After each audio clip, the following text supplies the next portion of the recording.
All right, guys. Welcome back to the podcast. Still don't actually have an official name for it, but we have Cameron Tarbell with us today. How did we? Yeah, how do we meet? How did we? Oh, good Lord. That was it would have been early 2020. It was pre-pandemic. It It was in was through my 2019. It roommate. was in 2019, right? No, it was 2020 because the new semester had just started, I Okay. think. So it's, And because I met you and 2 weeks later we were going to Columbia. So that's that would have right. been it would have been mid-January, and then we left in February, went down to South America for well, how long were we there for? Like 3 weeks, almost a Yeah. month.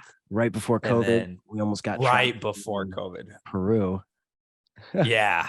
Oh my goodness. Good Lord. Yeah, but yeah, we met through John, and yeah, because someone posted, I either posted John on my story or John posted me on his story, and then you slid up and were like, yo, bring your roommate through tonight. You guys are doing a kickback. And then when I met you, I was like, towards the end of the night, you're like, yo, man, like, can I get your WhatsApp? And that's when I was like, Yeah. this guy's built different. I already like him. I already like him. He's not a regular white dude like half these Liberty kids. Yeah, 100% you can get my WhatsApp. Bro, everyone in the US uses Snapchat. That's not it, man. Yeah, Come no, on. No, it's WhatsApp. It's way WhatsApp. easier if you ever travel internationally, WhatsApp's Yep. is the move. But yeah, I guess credit goes to John for our meeting. We've known each other Mm-hmm. now. Yeah, so a Two and a couple of half years years. feels way longer. Yeah, Cameron Yeah. is a homie. Yeah, he's one of the boys. But yeah, just I really thought you'd be cool to bring on the podcast because just I've always seen your path as kind of, untraditional. You've taken kind of an untraditional path, as I've also kind of taken. And I think that's a really cool story to just be able to share with my audience and just kind of, dive into that a bit more, but just yeah, because people seem to be interested about that. And yeah, just talk to me a little bit about kind of why why you chose that path and what Yeah. you're doing, and then also kind of, yeah, just some key moments and kind of your mindset behind um doing what you do Yeah. now. Oh man, yeah. So this really goes back to I was thinking about the other day because I knew this would come up. I was trying to think on where do I start in my story without it going too Yeah, long. don't worry about, we'll go back later in the podcast and we'll go to like to the beginning, but now just, yeah, kind of Cool. touch on just a few brief moments. Yeah, yeah. So I guess yeah, we won't go through my whole story yet. It sounds like that we'll do that later. Yeah. But I got to college during it was late 2017 by this point. What were you doing when we met? Yeah, what were you doing when we met? Yeah, when we met. Yeah. So that's where when we met that's where that starts. So I started freelancing basically just to get by. I had applied to like 40 different jobs, and we're in a college town. Like Yeah. it's so tough to get a job without knowing someone. As a freshman, you don't know anyone. Yeah. So started freelancing.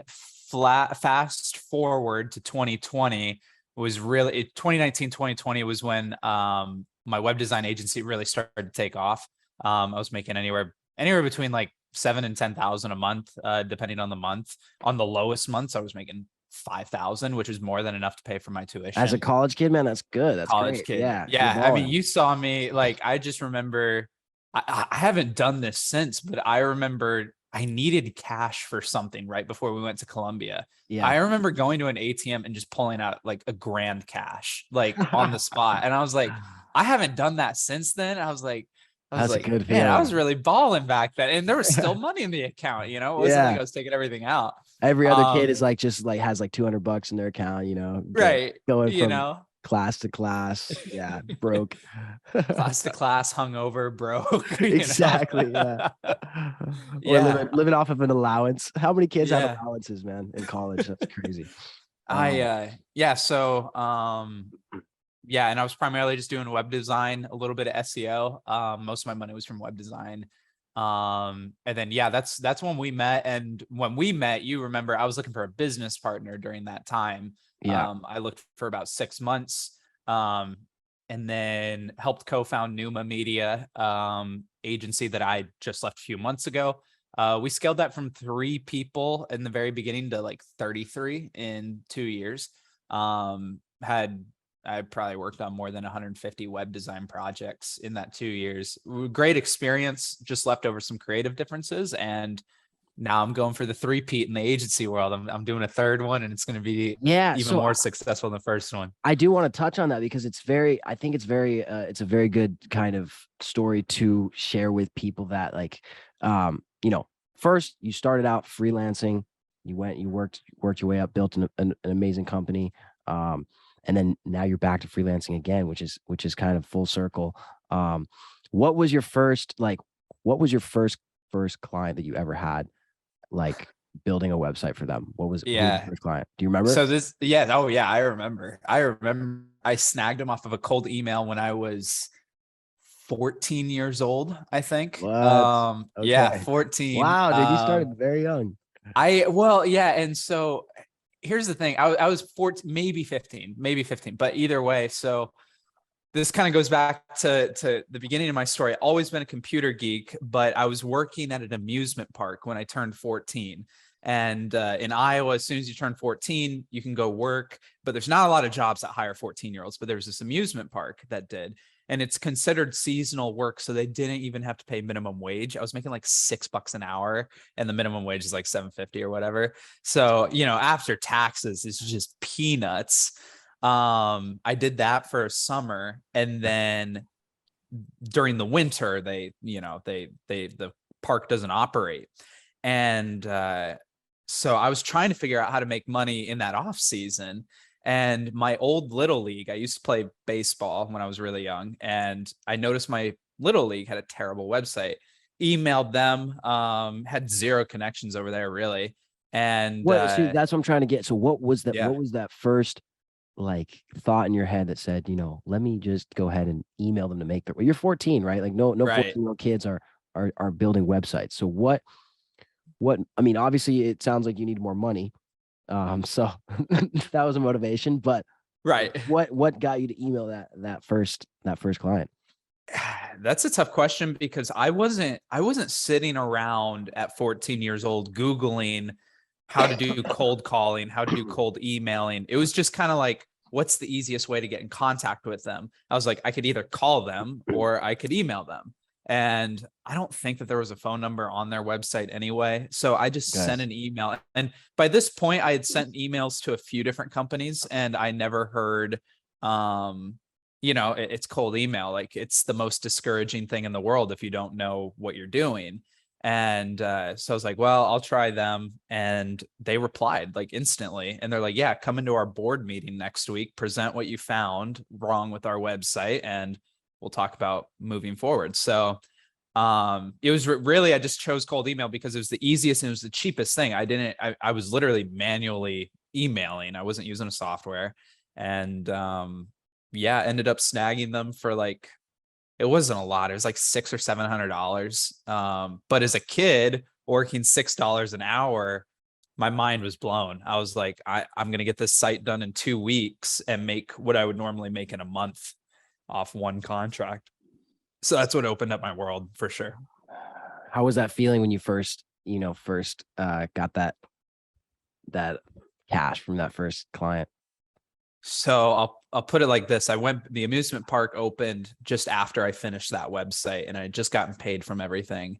I worked for about 2 weeks into the year, and I was like, I just need to do this. I just need to find 2 people over the summer, and I'm set. It's going to make more than what this job will. So I quit after that second week into the year. The boss was pissed at me. I just emailed him out of the blue. I was like, yeah, I quit. And just started freelancing. I didn't have a ton of success in it that summer. Yeah. I did end up, I don't even know if I snagged any more clients that entire year. I don't remember, but because I eventually did go back to another job a few summers later, maybe the next summer, but yeah. And then that gets into, you remember this, and whether or not we want to go into this, that really started the days of programming and me trying to figure out how to make software apps, and then I started that YouTube channel,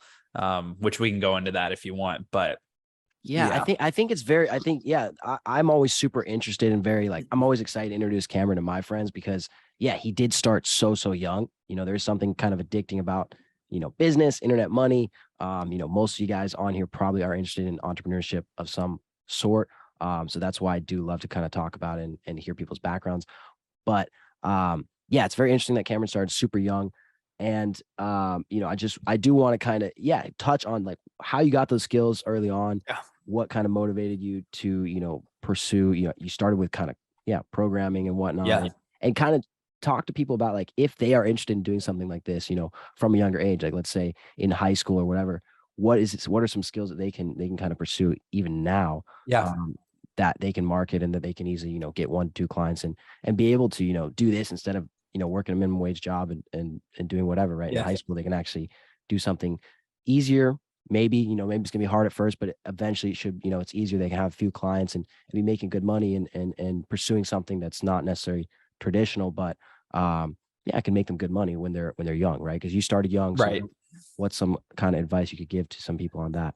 Yeah, so this would have been summer of 2014. I had just gotten my first laptop. I spent all my money, which was like $300, and got this really trashy Toshiba laptop. Nice. It barely ran Minecraft. It ran Minecraft at like 20 frames per Dude, second I on the love lowest Minecraft. settings. Let's go. I know, right? And so I got that computer and I spent all my money on it. And the thing is, like, I come from a good family. Like, whoops, someone's trying to call me. I'm gonna put this on do not disturb here. Um, I come from a good family, and my family always we never went hungry. We always had decent money. We lived in a nice house. Always had transportation. But one thing, I guess I say all that, a lot of kids would probably be envious of kind of the position that my family was in. It wasn't like we were like extravagantly wealthy or anything like that. Yeah. But one thing my parents did specifically is they never handed anything to me or my brother. Never. They always made us Yeah. work See, for it. that's very good, man. That's very good because that kind of instills that the motivation to Yeah. work for yourself, and a lot of kids don't have that early on. Maybe they'll be entrepreneurial later, but Yeah. having the parents that aren't handing everything to you helps. It helps. Yeah. And so like I had just spent all my money on this computer, but I didn't have money to buy Microsoft Office, which I wanted for school and stuff like that. I didn't have money to go and buy the latest video games. So that summer, that would have been, I think that was summer 2013, actually. That summer I had just gone all in on basically programming because I wanted a word processor. First, I didn't know that Open Office and LibreOffice were things. I had no clue. I thought you had to Okay. pay for Microsoft Office. That was the only thing. So what I did is I learned Wait, but okay, Visual go back, Basic. go back. Yeah, yeah, So yeah. you get the computer. Yeah. What are you doing at this point? You're just a regular kid. You're going to school. Like, I'm using the computer for school, and okay, then I am teaching myself programming like at who night. who do you have an uncle or something that who instilled, like, how did No, you no, just it were was all interested it in was all programming? YouTube. It was all YouTube. YouTube. Okay, YouTube Academy.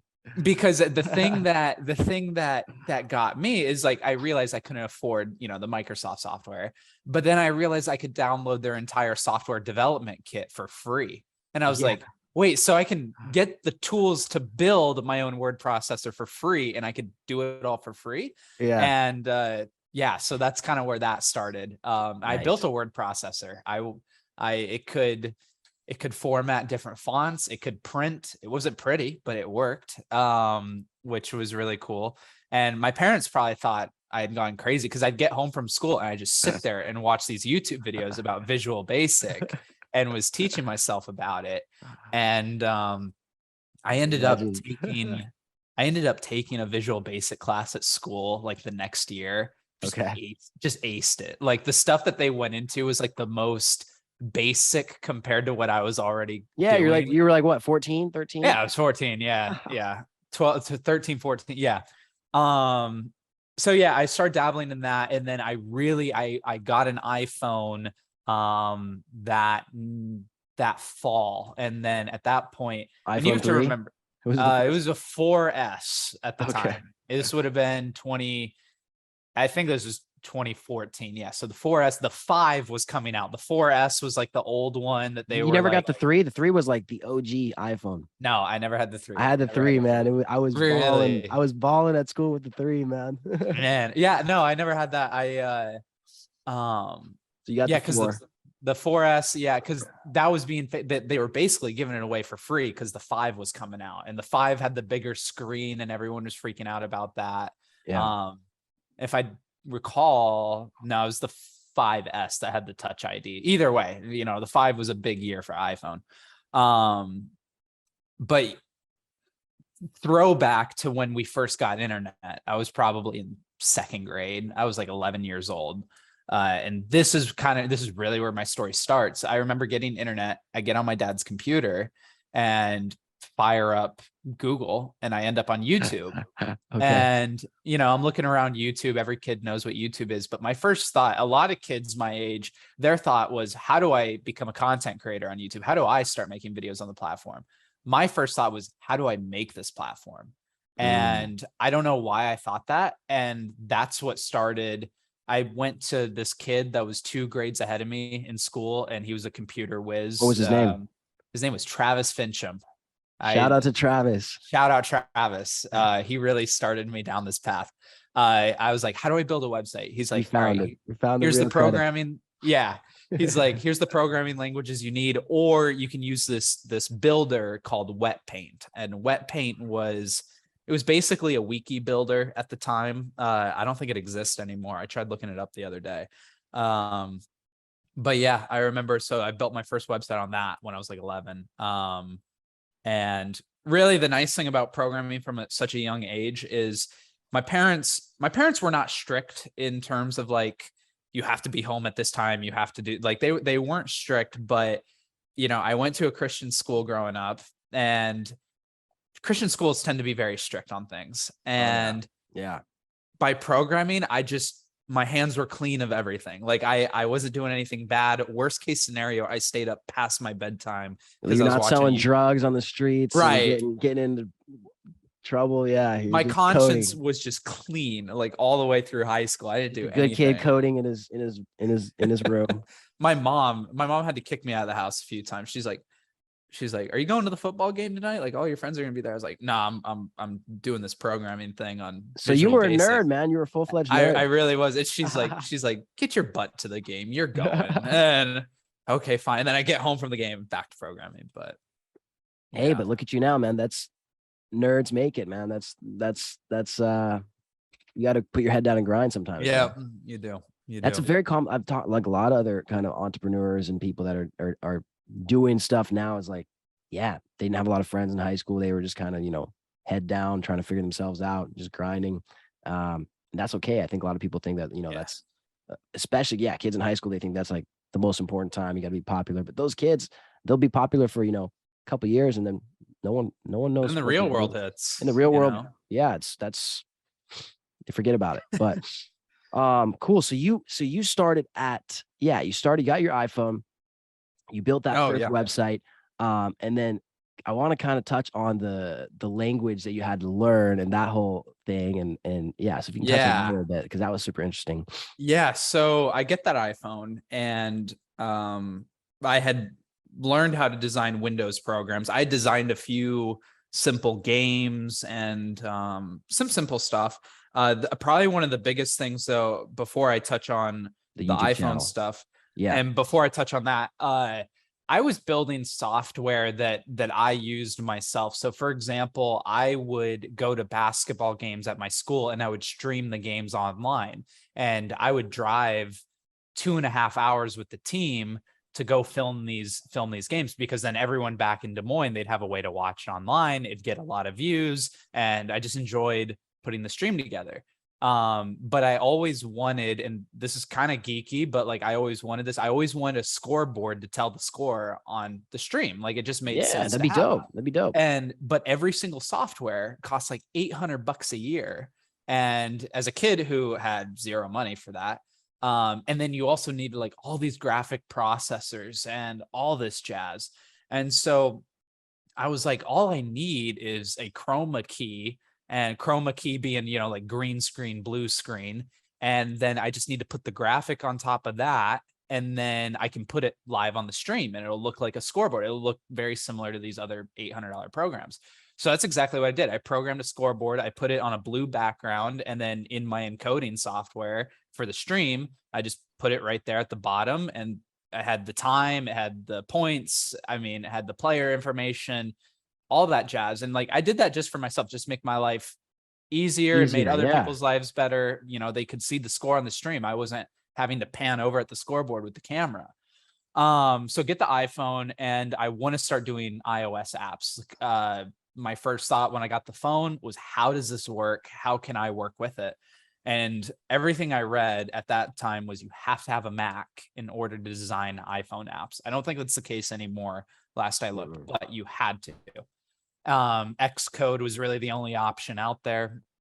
So I saved my money up, and I go out $600 later. I buy a Mac Mini desktop. That's all I could afford. I couldn't even afford the keyboard and mouse. I had to have my dad.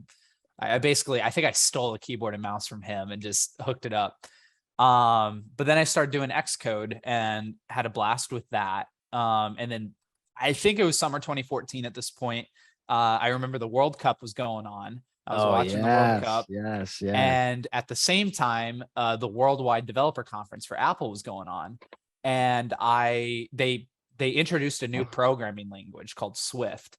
And it wasn't a new language in the fact that like they had custom made it. The language had been around for a while, but it was new to the iPhone, and the way you use it with the iPhone was all brand new. And they released the beta for developers that day they announced it. And I was like, you know, I'm gonna learn this. I'm gonna create a YouTube tutorial around it. So I created just the most basic hello world tutorial around this language. Yeah. I had it learned. I had figured it out in half an hour, and very simple language. Classic Cameron. 30 minutes, figured it out. Right. And the thing that was crazy, the thing that was so innovative to me about this language is it was so much simpler than the Objective-C that Apple used to use. And so I put out the first video within an hour of them announcing it. And I go back to my computer a few hours later, it's got 20,000 hits. And I'm like, oh my goodness. What was that feeling like? I just remember feeling like I had struck gold. I was like, I bet if I do another second version of this, you know, go on past the hello world tutorial, start going into more depth, you know, this could grow. Yeah. So that's what I did. I created another video that same day, and I wake up the next morning, another 20,000 hits. And I'm like, okay, cool. So I just start producing videos on this. Like at this point, I'm putting 3 videos out a day, and they're all just getting crazy amounts of hits. Like a TikToker, man. I know, right? And I had gotten put into the AdSense, or the AdSense program on YouTube, and I was making like $100 a month off of ad revenue. How many views were you in a month? Oh boy, I would have to find that. Just guess. What do you think? If I had to guess, I mean, that first month I was probably about 90,000 views. Okay. At least. So and then you need 90,000 for $100. Yeah, because people are always interested to know like it really does depend on YouTube, but yeah, it's kind of about the ads, but well, and like this was back when the ads were good too. Like nowadays, it's a lot. Algorithm, you got to have a lot more views. You got to have a lot, yeah. And so every month I was getting sent a check, and then a Dutch company reaches out to me. And how'd they find you? Yeah, how'd they find you? Through the videos. I don't know how they tracked down my Skype ID, but they messaged me on Skype. They're like, "Hey, we found your videos online.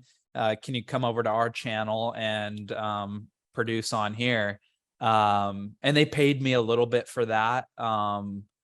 Total that I made that summer from just doing videos, including the AdSense and what they gave me, was probably just shy of $1,000. And then this was crazy. I forgot about this.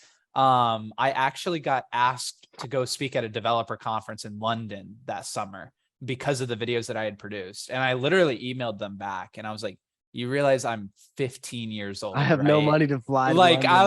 was like, I got no money to get over there. And they're like, if you What? can get over here, your room is taken care of, like everything's taken care of. And I Seriously? was I didn't know that. seriously, yeah, Wow. I forgot about this. It just anyway, I You should emailed have them back. gone. You should have I gone. wish I could have, but like I didn't even have a passport at the time. I had Oh, to turn them yeah. down. That would have been it would have been so cool at the age of 14 to be doing that. But yeah, that summer was wild. But yeah, worked with that Dutch company for a few months, and then things calmed down. The bigger YouTubers got in on Swift eventually, and I just left my videos there. And every few months I'd still get a check from Google. I haven't gotten a check in years from it, but Yeah.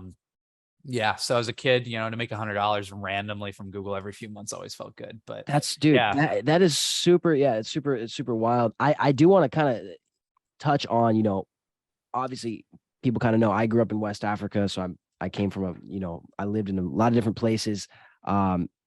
Cameron grew up in Iowa, which is like the epitome of white America. Like people don't travel out of Des Moines, right? Like it's out No. of it, and so yeah, he didn't have a passport, and it's crazy because we met and now he travels a lot, and we've been all over Yeah. together.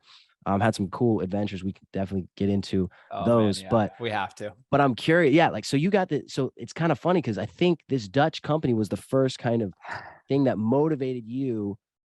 Talk a bit about your Spanish Oh, class, geez, yeah. and then the whole Dutch thing. Like that was So you hated other cultures. Like you were I very hate, yeah, no, I monocultural did. American, like classic American. Yeah. Yeah, like you said, we have this saying, you and your dad that have monocultural, the white America, that's all they know, and Which is anything not bad, else. but it's very different, right? It is, yeah. And so when I was a freshman in high school, you had to take a Spanish class, and you had to take it for 2 years. It was required by the state. And I remember walking in there, I was like, why? Like, I remember straight up asking the teacher. I was so disrespectful about When am it I ever going to too. use Spanish? Yeah, I Like, was come like, on, I I was live in like, I was Iowa. like, yeah, when am I ever going to use this? Like, if they come here, they need to learn English. And like, I remember specifically saying that. Like, if Yeah. Trump was running for president back then, I would have been sitting there in a MAGA hat going, build the wall. I swear. And I was failing out of that class. I was getting like D minuses all the way through. Like, it was not good. And man, it's not like other countries. Like other countries, they in school they learn languages extensively since they're Yeah. kids. In the U.S., you only take like a year, 2 years. Yeah, It's not exactly. that hard, and you were still failing. Like I was still yeah, I just wasn't even trying. I didn't care. yeah.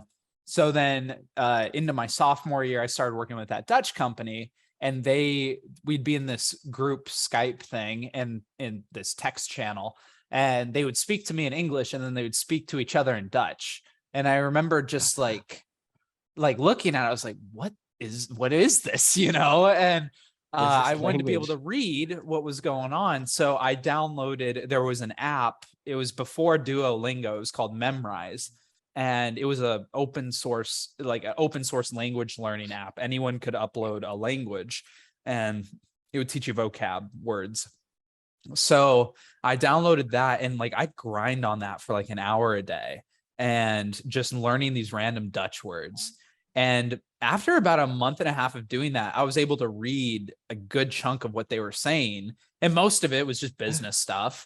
But I was able to read it. I could never quite understand it, like listening. You could read but it. Hey, if you I could ain't read Dutch, it. you ain't much. If you ain't Dutch, you ain't much. So good for you. So I remember I was like, this has been a really cool experience. Like I can read it, I can write it, not so much speaking and listening, but like, I don't live there, that's fine.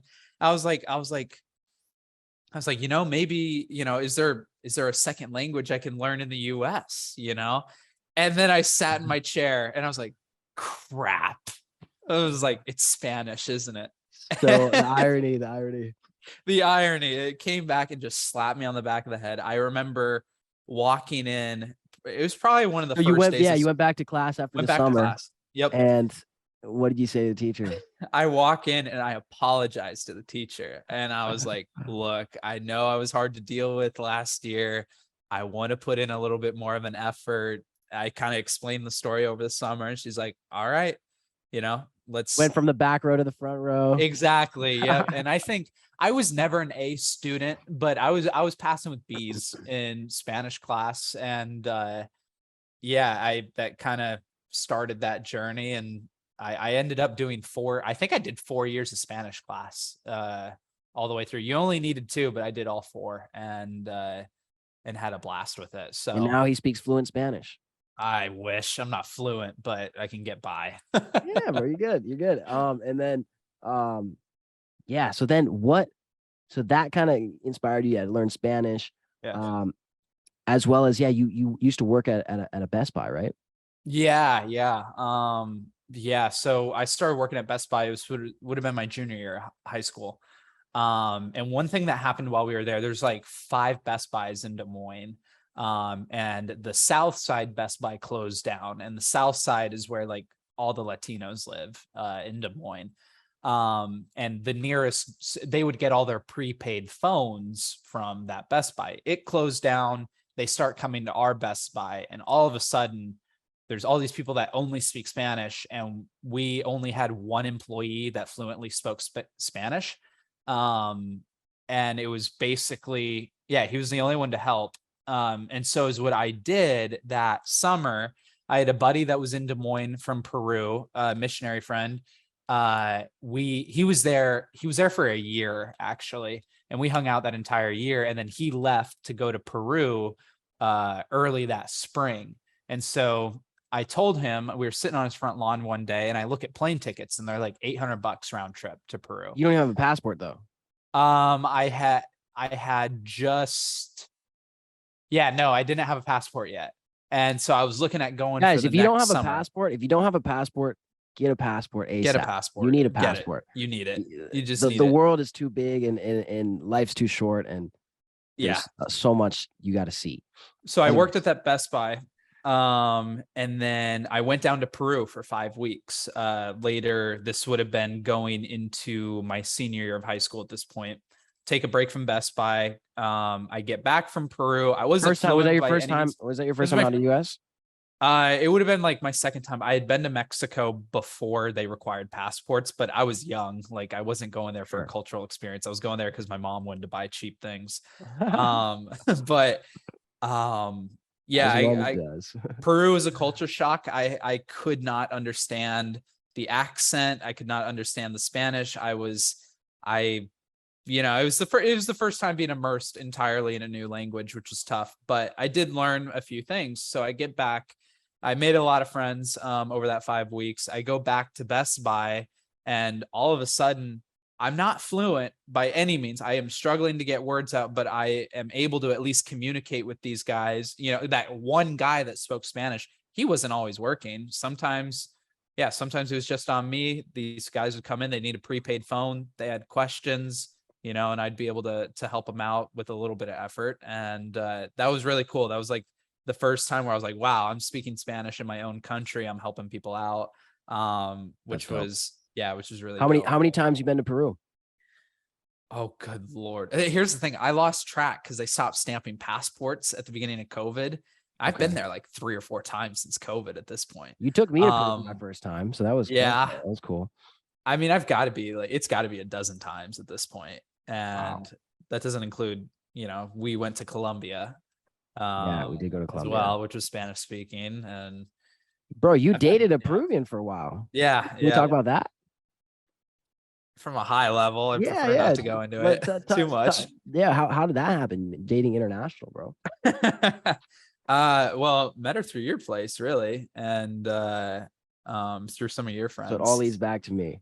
It kind of does, yeah, yeah. No, but I really don't want to go into it. I just That's don't. We'll skip over that. But yeah, he's a very international, cultured man. Been all over. Where was our last trip? Belize. How was that? It was good. It was good. There are a lot of good memories on that trip. That was a great trip, man.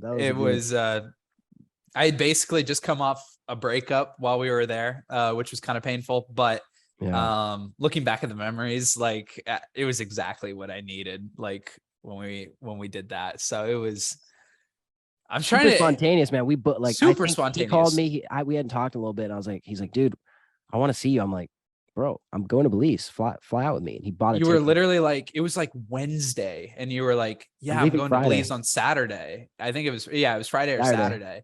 And I was like, I look at the plane tickets. I was like, oh, $400 bet. And we just I'll met meet up you in there. Dallas Yeah, and we flew both flew to down. Dallas, and then we ended up being on the same second leg together too, which was Yeah. crazy. That was not planned. Yeah, no. And And then that was right when tourism was just reopening for them, which was the most confusing customs I've ever been through in my life. Because you yeah, remember how they you go through like 7 different checkpoints through customs there, where in everybody's got to look at your COVID test, like some random lady on the everyone, and like side. I remember you gave them the COVID test. You had to fill it out. You had to fill out your COVID test on a computer. Then you go to the first checkpoint. They check to make sure they have your passport and your COVID test. Then you go to a second stand. They give you a piece of paper. They stamp your COVID test. Then you went to another stand. They stamped that random piece of paper that they gave you. And then you get a second stamp on your COVID test at the next checkpoint. I mean, you get like 5 stamps on all these random papers. They take the papers at one point. Then you get a passport stamp. And then you go get your bags. Then you got to get a stamp for getting your bags. I was just like, oh my And then they got to goodness. Like it rescan was, your bags, dude. It was, yeah, it was, I've never, and it's that a was the most chaotic, tiny little tiny airport. airport. Like, dude, guys, it's fine. You don't need to be so like, It oh yeah. took, it It took took a like an hour and a half to get out of there, It at did. least. It did. And that was interesting because we almost, it was during curfew during COVID, and we almost missed our ride. We were buying a van and we drove it down like, what was it, like 4 hours, 3 hours? It was about three and a Four, half. Yeah. 3.5. We thought it was gonna be like an hour and a half, and we flew in at around, yeah, what was it? We got Five, out of the 6? airport. We got out of the airport at 4:30 because Okay. I remember it took like 5 hours to convince the guy to sell us the vehicle. Yeah. He didn't want to sell his van. A local Belizean guy didn't want to sell his van to two white dudes with a bunch of Because we didn't cash. have any, we only had We did cash. look pretty suspicious. We didn't have any license plates. We didn't have insurance. Insurance. We just give us the van. Like that's what we were trying to convince him. And he was like, no, no. And then he started going on, well, curfew's coming up. You can't drive the van now. And Caden had reached out to one of his buddies who knows the police force there. And Yeah. we basically had authorization to travel after curfew. And he basically said, if anyone gives you any problems, call this number and, we'll get it taken care of. And That's how it works curfew there. was, Yeah. yeah. Curfew was at what, 10:30, I think? We didn't get I think the it was van. 10. We didn't get the van till like 8. No, it was later than that. We didn't get out of Belize City till 9:30. It Are you was serious? late. I'm Okay, dead you have a serious. better I remember memory. that. All right, we're back. Sweet. Yeah, I had a issue with my, so if you guys don't know, I'm on a sailboat right now, and I use my hotspot for my internet, and my phone was in the sun, and so it overheated. It cut me off. But we'll splice it together. That's the beauty of a podcast, and we'll keep rolling. Okay, so what were we talking about? Let's see. So we had just gotten the van and we were driving it out of Belize City, and we had those checkpoints. Yes. So I remember, and this throwback to this. So you guys went out for a test drive. And at this point it's like 8:30. And Can we talk about Belize City for a second? That's exactly where I was going with this. Okay. Yeah. So I remember you guys were like, do you want to come? I was like, no, I'll just chill here. And I was sitting on the streets of Belize City, basically in front of this guy's house. And yeah, I just left you there, bro. I was just chilling there. I was like, all right, cool. And you guys were out for like probably 20 minutes. But I'm sitting in the streets there. I mean, like, it is just a dense city. It's rough. It's a rough city.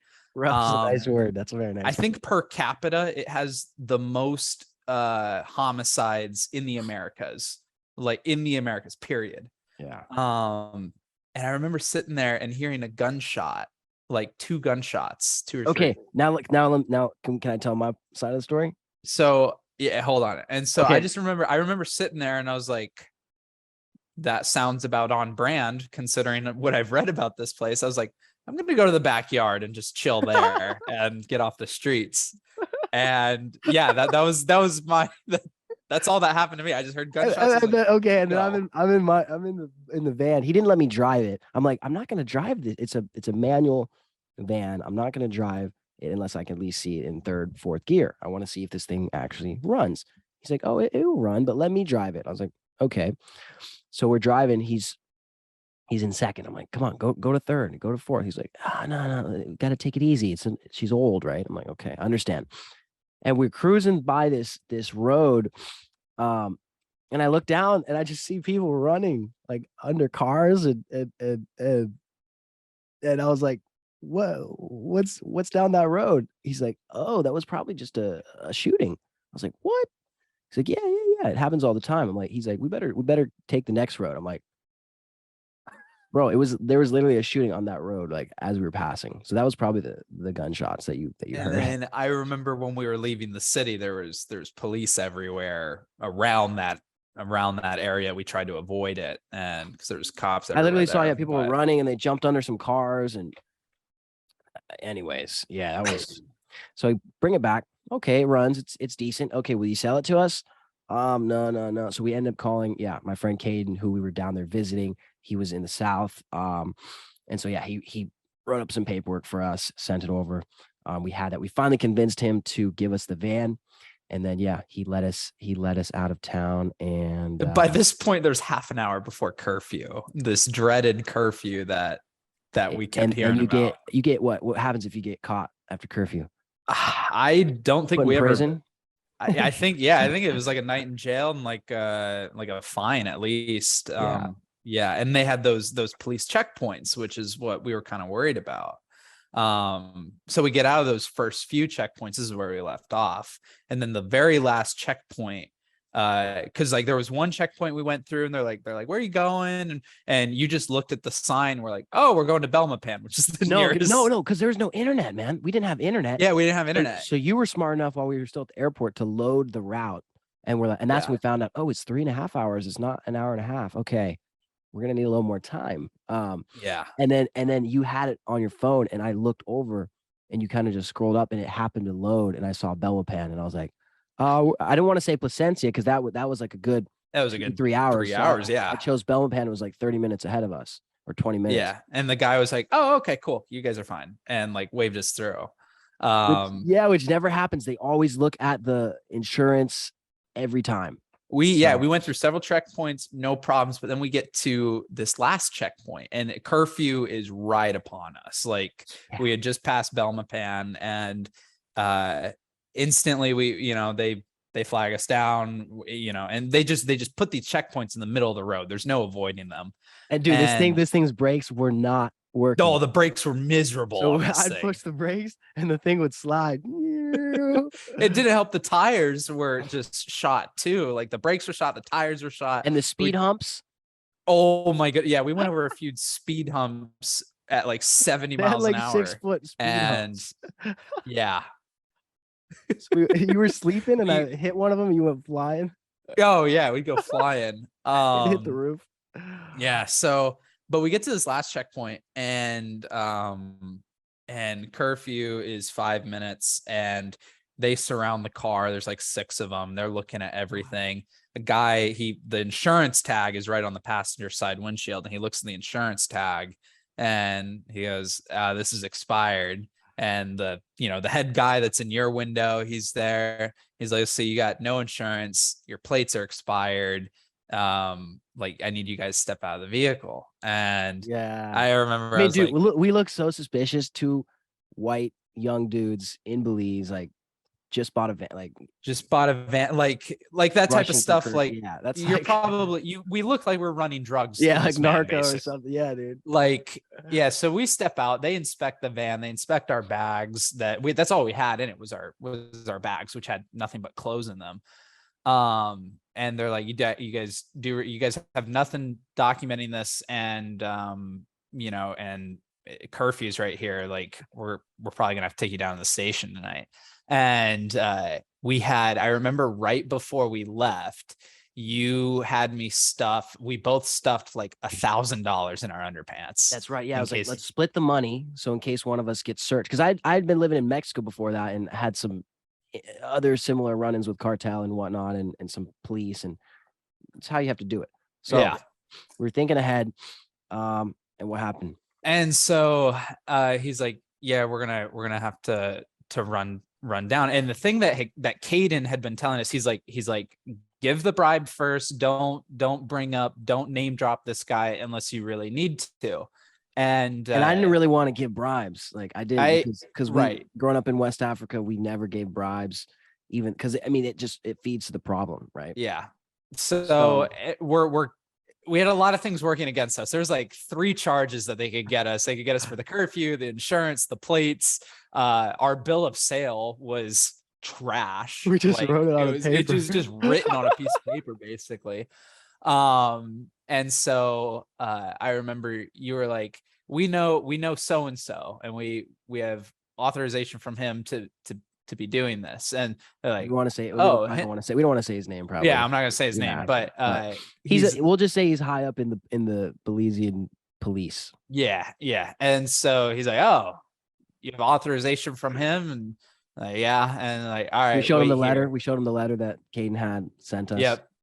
He goes off for like 15 minutes, and like we're just kind of sitting there sweating, like, oh, hopefully this works. If I spend the night in a Belizean jail, that'll be quite the story.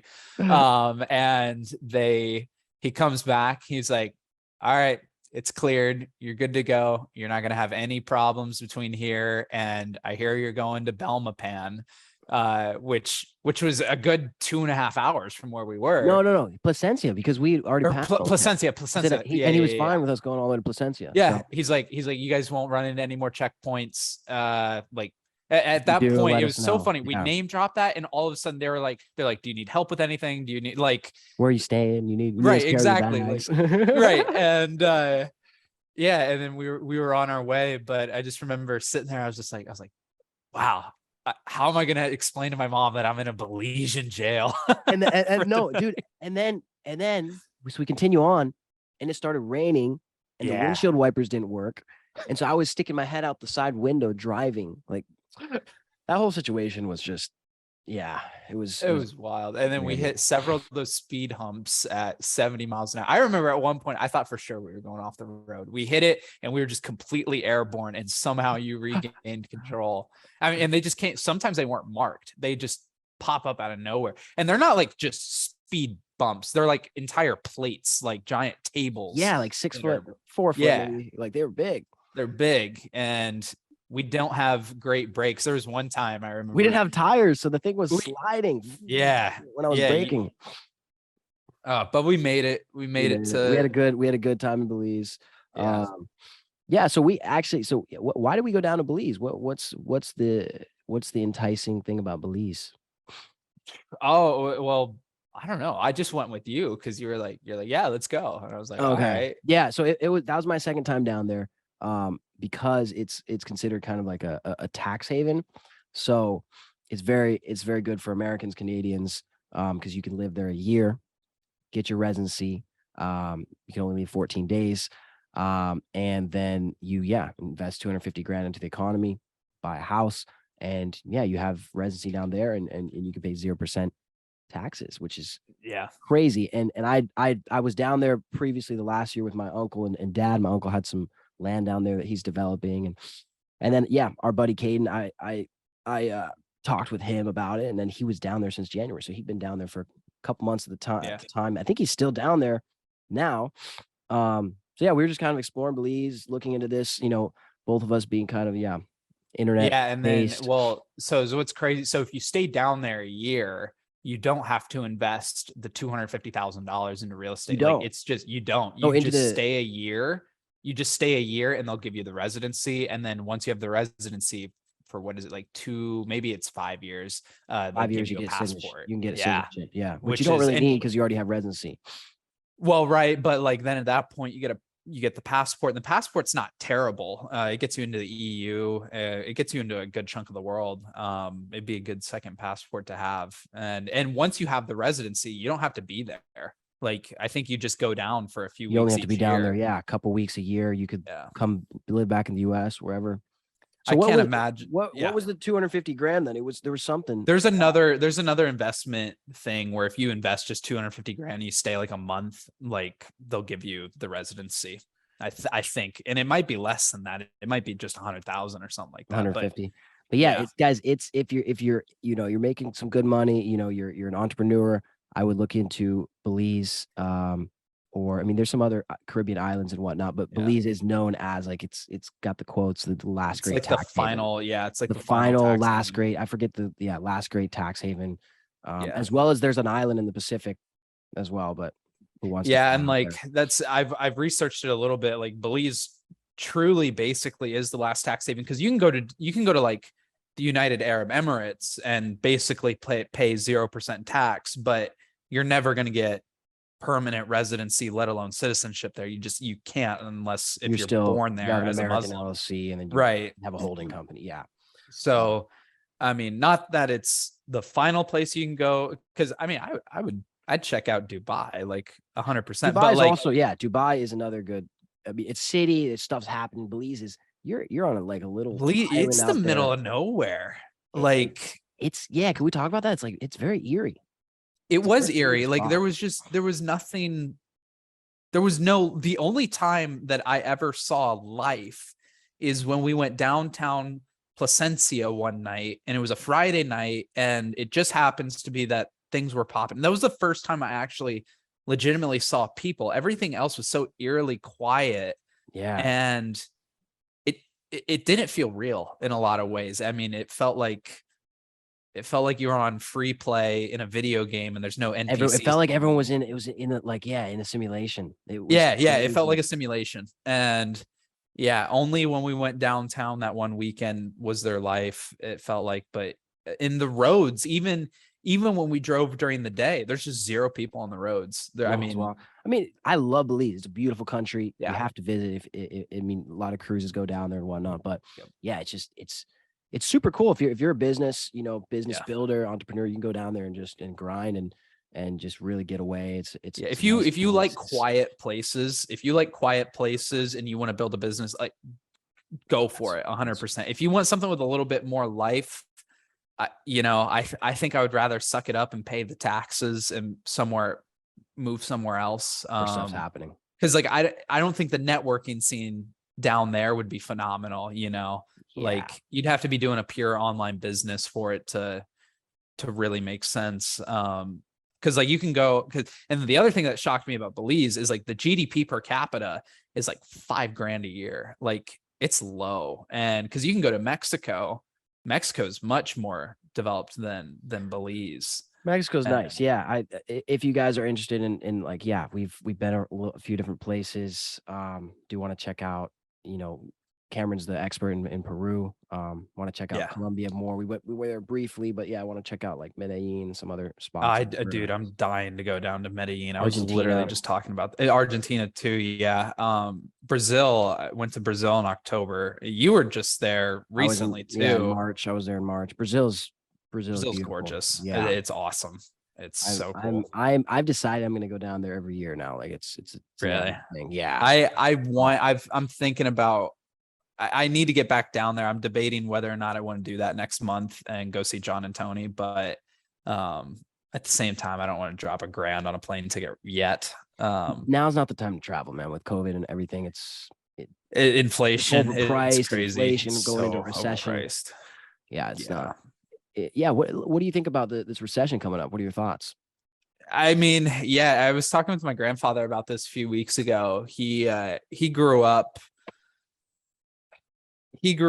When did he? He's been through. I mean, he's been through quite a bit of stuff. When he was a kid, he said when he was a kid, basically, like if you didn't get to the grocery store early, there was no groceries like to be picked up. Like it was sold out. Like shortages were just kind of a natural thing growing up.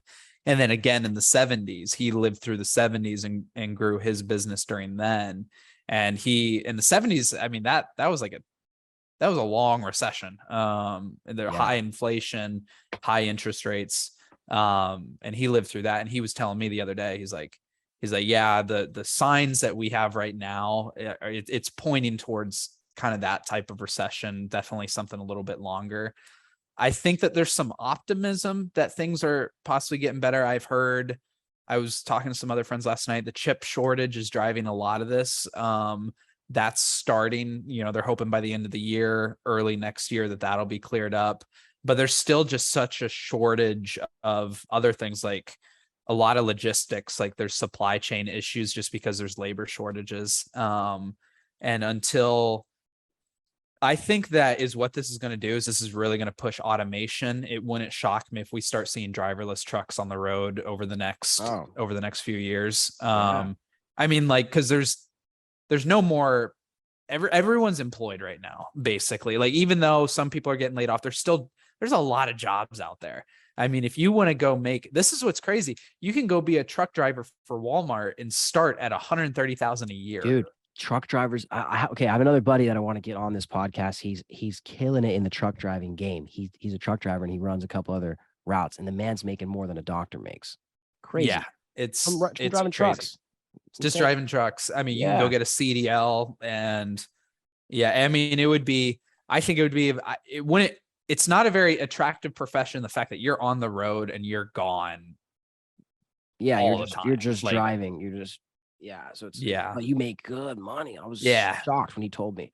It's you basically, a lot of trucking companies will pay more than starting salaries like on Wall Street. I mean, it's lucrative. Sweet. Well, Cameron, what is some, recommendations you'd have for people, like if they want to get into kind of what we're doing, online space?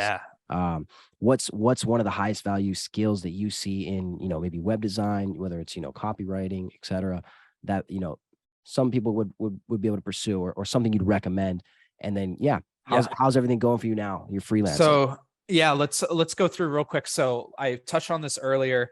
So got to college, started freelancing, started making decent money come 2019, 2020. Joined up. We grew the second web design agency with my business partner, and now I'm back off on my own, starting from basically scratch. And so, to do this. Okay. Let's talk about that real quick. Yeah. So you had always wanted to grow, this company, and you grew it and you grew it, and you thought, it ended up taking a lot more time than you expected, and you realized, if we scale it so high, I'm not going to get any more freedom. I'm going to just be working more and more and more and more. Yes, I'm making more money, but I'm working more and more, and I'm not being able to enjoy my life and be able to have purpose. So how did that push you into getting back to freelancing? Yeah, so that's what happened with the last agency. It was a lot of burnout. And I had, in April, I had about 5 people tell me, they're like, hey, you haven't seemed happy for like 4 months. Like you get onto calls and you just seem miserable. And that all happened within the same week. And then at the very kind of my last straw with everything, me, John, and Tony, one night, we kicked back a few beers and we're just hanging out, and we had to help our buddy move the next day.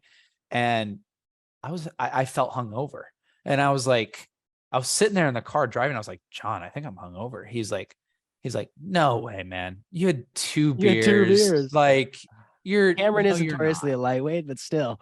And that's the thing. Yeah. So anyway, cause we weren't drinking heavy or anything. And John, he's like, you're not hungover. He's like, you're burned out. Like, how much did you work yesterday? I was like, 17 hours, 16 hours. And he's like, and the day before that, and the entire week. And I was like, well over 80 hours. And he's like, you're burned out, dude. Like, I think you're just so physically exhausted right now. He's like, me and Tony both see it. You're not happy with where you're at right now. And that was kind of the thing. Like, the company kept growing, but I can't go into too many specifics, but basically the thing that my department lacked, that I had been pushing for a while, but we never found, is I needed another tech person. That was my job, was to basically, we had designers and developers, and not that they're not tech people, but that's oftentimes all that they did, design and development. If a server stopped working, they didn't know how to go in and fix it. Yeah. And when you're managing, I don't know how many client servers we were managing, but it was quite a bit. But whenever one of those went down, I was the first person on call to go fix the servers. And a lot of times, to troubleshoot a server, I mean, it can take 6 hours to figure out what the issue is. And it's not that I'm inexperienced on it and I was just Googling for 6 hours. It legitimately takes a lot of time. Mm. So as we kept growing, we couldn't hire anyone quite with my capabilities, probably just because of the sheer cost of hiring someone like that. It's a very, I mean, if you have that skill set, you're usually paid pretty handsomely, even as a foreigner. And so it kind of occurred to me, I was like, the more we grow this, like the more tech issues we're going to run into, and I don't have anyone to help me. And at the same time, I was managing the web design team. And so between trying to manage, How many people were on your team? It was about, with the designers, developers, project managers, it was probably about, and then the copywriters, it was about 15 of us that I was managing, probably. So in 2 years, you went from just you to a team Yeah. of 15 in your my division, department. in your department. Yeah.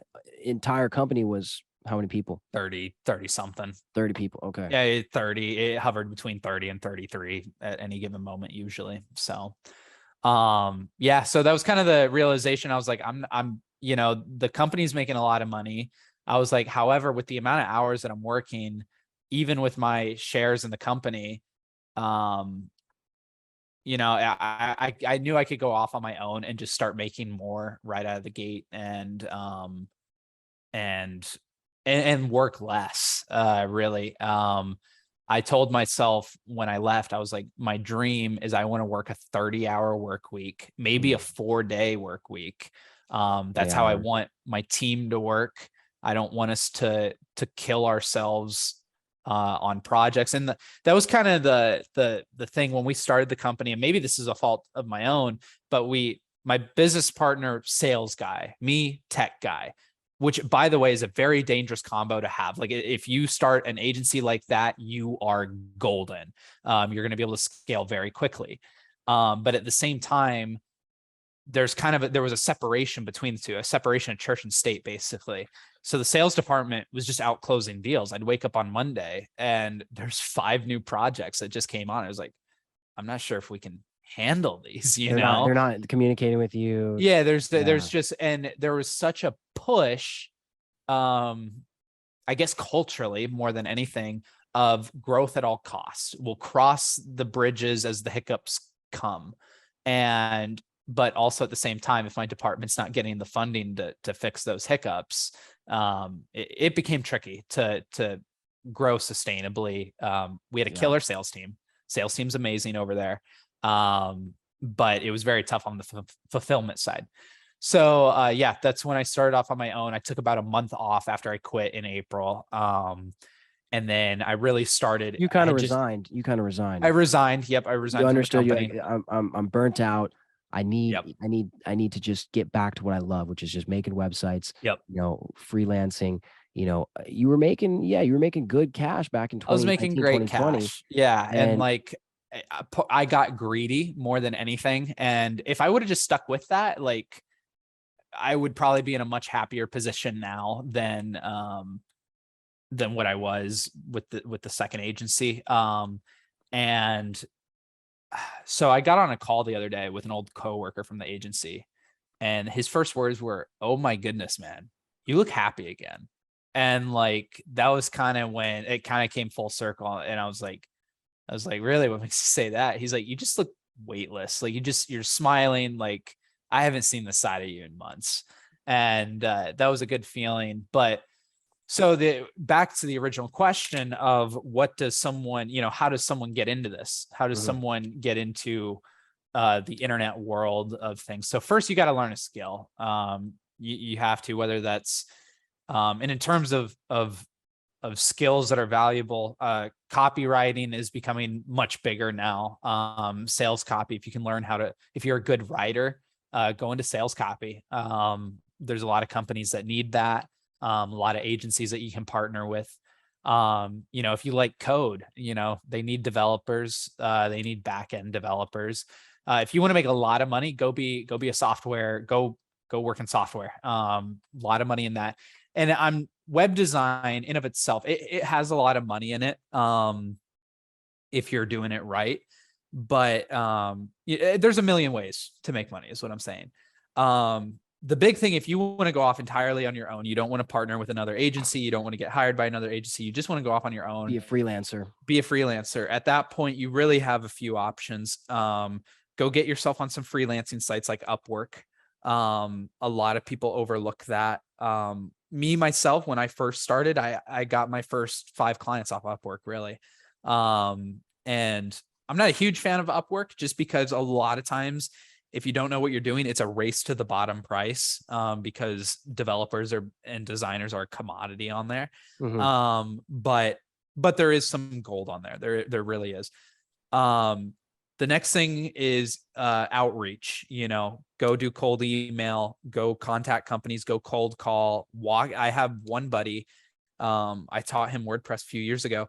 His entire strategy is he just walks into a business and just pitches himself, and he's closed like a dozen deals this year just doing that. That's great.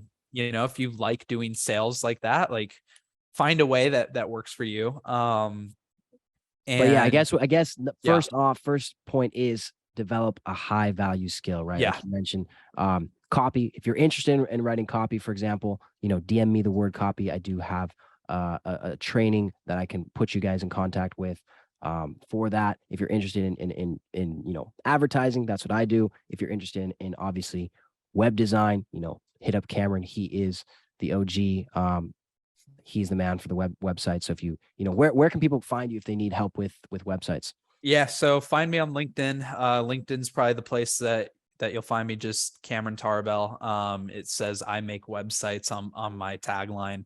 The other place, Twitter, I think I'm at Cameron Tarbell on Twitter. It might be Tarbell what should Cameron. they DM you if they're coming from this podcast so that just DM Jacoby. DM me or DM my name? No, just DM your name. Yeah, my Jacoby name podcast. There we go. That's unnamed cool. Podcast. Yeah. Yeah. The other thing that you have to get down, especially if you have never done sales before, a lot of people, they go online, they do a training or whatever, some guru is doing a webinar. And if you can just sell this $5,000 a month thing to one company, like think about, if you sell this 5 times, you're making 25,000 a month or whatever. And a lot of people, like, they make it sound so simple, and to a degree it is. However, the thing that you have to realize with a lot of that stuff, like if you're going after companies like that and you're trying to sell a $5,000 thing, you're going to have a long sales cycle. You're going to have a 2-quarter, 3-quarter long sales cycle in some cases, because if they're paying $5,000. Oh yeah, I was at a dinner event last night with a guy. He's super high ticket, 5-10 grand. It takes him 6 months for his sales process. Yeah, and from the first touch point to the close. So you kind of have to, I think a lot of people, they try to get into it, and after 3 months they have a few leads, but they don't have any closed deals, and they just, oh, this doesn't work. I can't do anything. I can't do this. Like, it doesn't work. When that isn't the case, like a lot of people haven't powered through, they haven't followed up, they haven't, I mean, sales is a long game. So there's a few different things here. Like if you take that price, whatever that service is that you're selling, take that price, lower it, and lower ticket, sure, shorter sales process. It's going to take a little bit less convincing. If you're going to sell something that's going to cost a company $55,000 a year, $60,000 a year, you have to be able to provide $60,000 in value in your sales process. $100,000 in value. You should be at least, you should be going above and beyond your value. Yeah, that's a lot of value to pack in. Yeah. And if you can go after something a little bit lower ticket, it's a lot easier to provide $10,000 worth of value, at least starting out, than it is $100,000. And you're gonna have a shorter sales cycle. And, you might actually have results after the first few months. I think a lot of people just get very discouraged. The other thing, like if you have sales experience in general, if you have B2B sales experience, you can go off, learn a high ticket item. You'll go close deals left and right. You know how to do it. Like, just take the jump. A lot of times people will learn the high paying skills, but then they'll never learn the sales behind it. And that's where that's the lifeblood. It's very hard too, because a lot of people, you gotta know yourself. So first off, you gotta look at yourself and see, do I love just, head down, am I more of a writer? Am I head down, like just do it? Or do I like, the kind of the anxiety and stress of talking with people and structuring deals, and some people don't like that, right? So you have to kind of know what kind of person you are. Some people have both, very, very rarely. But a lot of times, yeah, you got to build a team around yourself, like Cameron's done in the past, with Numa. Now you're doing solely freelance. Do you have a sales guy, or what's your kind of, you're No, just I don't have, I am the automating it? sales guy. So he's doing both. So, and Yeah, I'm he's doing a doing little bit well. of both. And then I just hired on a project manager to help out with things. I do have a developer. So it's not like I'm entirely on my own. Both of them are paid contract based right now, but I'm hoping to take both of them full time relatively soon. And yeah, so I mean, I don't want to go in and like give away like all my secrets like on outreach and Oh, stuff. yeah, you don't have to do that. No. But like I'll use cold email as an example because it's probably the lowest barrier to entry in terms of cold outreach. Yeah. A lot of times with cold email, it's going to take time. You have to warm up your account. You warm up your domains. You have to put together an email list, go after your target audience, and you're going to have to A/B test scripts. The nice thing about cold email these days, though, is you can automate a lot of it. So you can load up 1,000 contacts and send off 1,000 emails by the end of the week. Mhm. So try to find what you can automate on the sales side. And so hopefully after a few weeks, at that point, the only thing you're doing is replying to leads and warm leads and, starting to at least try to structure deals and provide value. So, Nice. that'll definitely be the longest. A lot of people that freelance, they don't know, like you have to learn sales. You have to, that's what. Outbound equals inbound. If you're not Yep. putting stuff out there, you're not going to get anything in. Yep. So, Exactly. and that should be, yeah, 40-60% of your time until you actually, get Yeah. get some deals. Until you can hire, someone to help out with that. And I would love to hire someone in sales. I don't know if I will. To be honest, I'm kind of at a point where I am enjoying it for the most part. Which How I many wasn't. hours a day do you work now? Right now, at most 5. 5. That's great. 5. And And I you were usually, doing 16-hour days I before. was doing 16-hour days. Yeah. Look at And how this happy he month, looks, guys. Look at how happy he looks. and this month, in the month of June, this just finished my first full month of freelancing. I came just short of doubling my salary from what I was making previously. So that's progress. And then I'm hoping next month I'll be close to tripling it. And it's just kind of once you get the momentum built, it does take a while. Like trust me, this first month, it was not without its discouragement. There's a lot of no's in the game. There are a lot of no's in the sales game. There's a lot of, when you're starting from scratch, there's a lot of self-doubt that goes into it. But if you can power through that, you just keep, all right, this guy said no, let's go find another lead. Let's go drum up another lead. If you can do that and just hit the pavement every day, you'll be good. It's a law of averages. The more shots you take, the more you're gonna get. Don't get discouraged from the sales you don't close. What's one tip for sales that you'd recommend? Be prepared. So some people, it depends on the industry that you're in. Some industries, like for example, in web design, there's 2 ways you can take the sales process. You can take it from a consulting standpoint, where you get on the call and the way you provide value is basically as a consultant, a free half hour. Here's what needs improved. What other pain points are you having? And it flows much more conversationally in that standpoint. I love doing those. However, not every sales call is like that. Some people get onto a call and they just expect a slideshow. They expect to learn about you. They expect that. And I've made that mistake at the beginning of the month. I had a prospect get onto a call and I tried to do that, the more consulting role. I just ended up looking stupid because I didn't have too much prepared, and they were expecting more of a hard pitch. Now miraculously, it sounds like we're gonna close the deal next month after everything. Nice. I took a little Dude, bit of it's always, isn't it? restructuring. It's always the calls that are like, you're like, oh, it didn't go well. And then it usually I does. mean, this went miserable. This is probably my worst sales call in years. Really? Yeah, but yeah, you can turn things around. Just keep trying to provide value. What was the original question? Oh, a tip for people that are trying to do sales. Yeah. Other big thing is like just be prepared for no's. Like in your head, mentally say it's going to take 50 no's before I get a yes. You're gonna like I've had 30. That's a great. Yeah. I've had about 30 leads this month. Out of those 30, I'm guessing maybe 5 of them are actually serious. And that might be optimistic in some ways. So, just expect that. Yeah, once you get the ball moving though, it does get more fun. But when you're starting off, you have to